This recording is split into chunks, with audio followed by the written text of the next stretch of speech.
We live in a celebrity-obsessed world, don't we? Look at me. Notice me. The Tao teaches something completely the opposite. Listen to the 66th verse of the Tao. Water again. The sea stays low. And because the sea stays low, all of the rivers and all of the streams empty into it. Because it stays humble, because it stays in that place of just allowing everything to come to you. He was trying to teach us the important lesson of letting what we know is coming come to us. I practice this so much more now in my life than I did at one time. I can remember years ago, I had written a book called Your Erroneous Zones back in the 70s, and it stayed on the New York Times bestseller list for something like 27 months. And many weeks it would be number 1, and then it would go down to number 3, and then it would go to number 2, and down to 7, and all of that. And I was doing The Tonight Show in those days, and on a regular basis, and so many of the other shows, the Merv Griffin and Phil Donahue and Dinah Shore. I became like a regular on the Dinah Shore. I was like, hobnobbing with Burt Lancaster folks, and what you do is you call and find out where you appear on the bestseller list for the following week on Wednesday. So you call up on Wednesday, not for the Sunday coming up, but for the following week. And I called home, and my ego was pretty strong, and I was very much into a lot of notice me. I really believe that true nobility is not about being better than anyone else now. It's about being better than you used to be. And I think I'm better than I used to be. And I know that I'm better than I used to be in every quality or every characteristic that I hold to be valuable. But in those days, I was into notice me. And I called home, and I had trained my wife to call the New York Times. She had this special number that she could call, and with a certain code, and she could find out where I was going to appear on the bestseller list the following week. So I called her up and I said, where am I on the bestseller next week? I was out in California doing something, and she said, you're not on the bestseller list. I said, what are you talking about? I was number 1 on the bestseller list last week. I said, even my voice changed when I said, what do you mean I'm not on the bestseller list? She said, you're not on the bestseller list, I'm sorry. She said, your book is on the bestseller list. Big distinction there, isn't it? Between believing that this is me and recognizing that you can let go a little bit of that. Listen to verse 66 of the Tao. Why is the sea king of 100 streams? Because it lies below them. Humility gives it its power. That's a very important principle to understand. And I live on the ocean, right next to it. It's my front yard. And always I watch it to learn something from this thing called the ocean, which is the most powerful source of life that we have on the planet. Without it, there's no life on this planet. And because it stays low, so what does this have to say to us? Do you have the capacity to get past that ego need to always be saying, notice me, look how important I am? There's been a proliferation of this lately with this celebrity silly stuff, isn't it?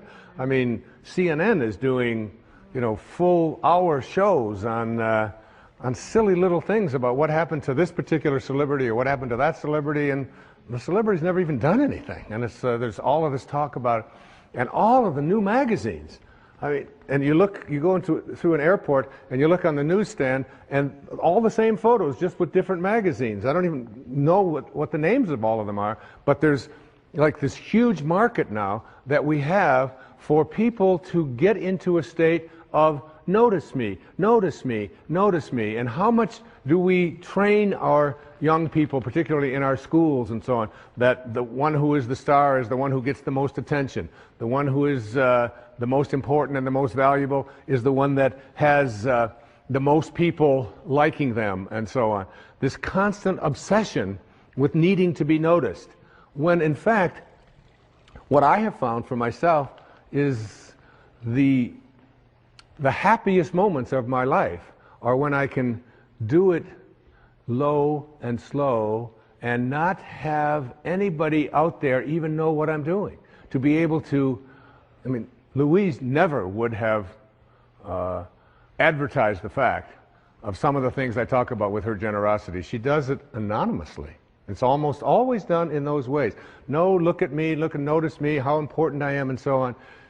So much to learn from that kind of wisdom, from that kind of inner connection to the Tao, the ability and the willingness to say, to do it anonymously, to say that you can just get done almost anything that you want to get done if you don't become obsessed with taking credit for it. Remember the movie The Magnificent Obsession? A movie made back, I think, in the 50s. And it was really about what was the magnificent obsession. It was the ability to be able to give anonymously.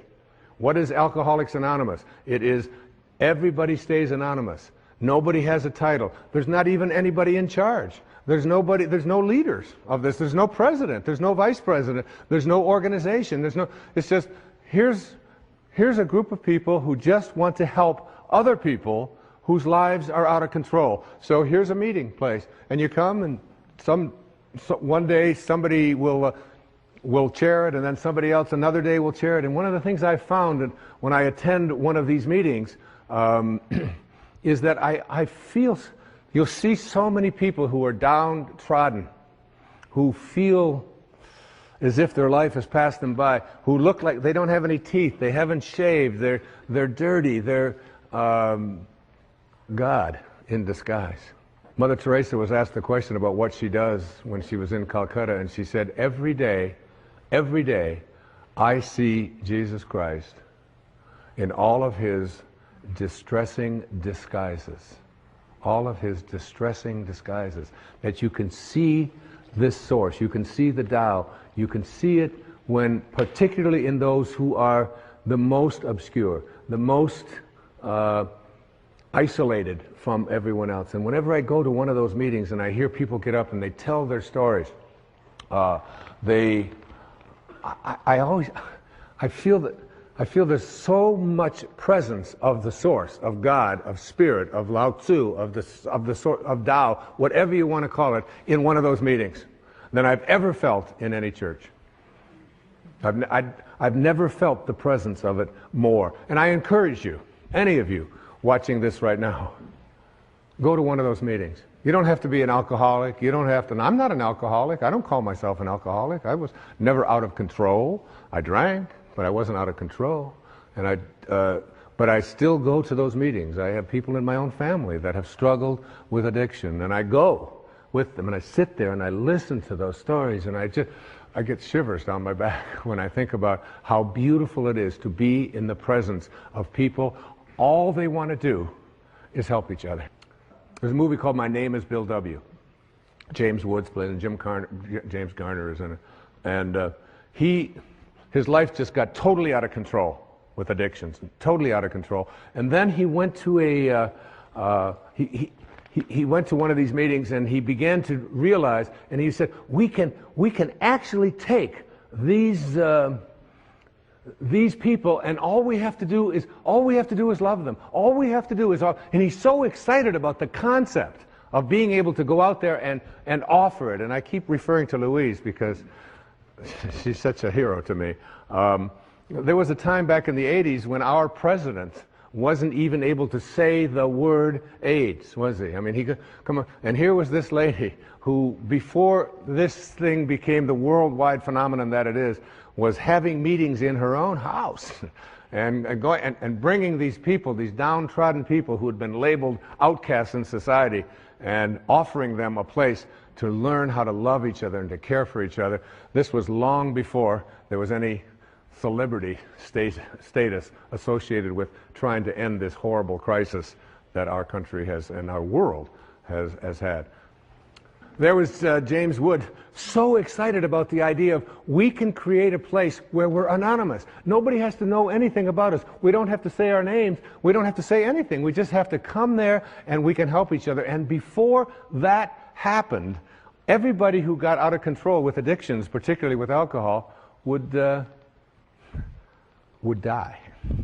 There was no cure. There was no cure. And where did they find their cure? They found it in being anonymous. They found it in being obscure. They found it in having no organization. They found it in having no elected representative. They found it in having no rules. There are no rules. You just come and we care. If you've been 1 day or 1 hour sober, or even if you're drunk, you come. We care about you. And you are not that alcohol. Who you are is this divine soul. In the 36th verse of the Tao Te Ching, it says, "The gentle outlast the strong. The obscure outlast the obvious." Try to become a little more obscure, a little less interfering, a little less notice me, a little less, one of the specific kinds of things that you can do is just as you're about, when somebody else is talking, just as you're about to interject what you've been thinking about for the whole time, waiting for them to stop talking, just stop and to bite your tongue and say, "Tell me more." Or, "That's very interesting. I have never heard that point of view before." Even if they totally, completely disagree with everything that you stand for, to be willing to listen, to be able to stop. Practice it. I practiced it when I did these verses of the Tao. I practiced it every single day while I was working on that. Just staying obscure. And for me, that's not always so easy because of just being recognized wherever I go. And if I saw someone who was about to recognize me, I would just put my head down. I would just walk a little bit past them like something. Right now, I just want to be anonymous. Right now, I want to be obscure. The Tao says, storms always end. Verse 23, fierce winds don't blow all morning. A downpour of rain doesn't last all day. Who does this? Heaven and earth. You're already connected to everything you want or need. It will come to you at the exact perfect time, as the rivers and the streams come to the ocean at the perfect time and place. You gotta trust. You gotta know it's going to come to you. You don't have to chase after it. You can become a little less obsessed with your ego and your self-importance and who you are and what you've done, and you can get so much more done. And you know what? It's the most peaceful and sweet, delicious way.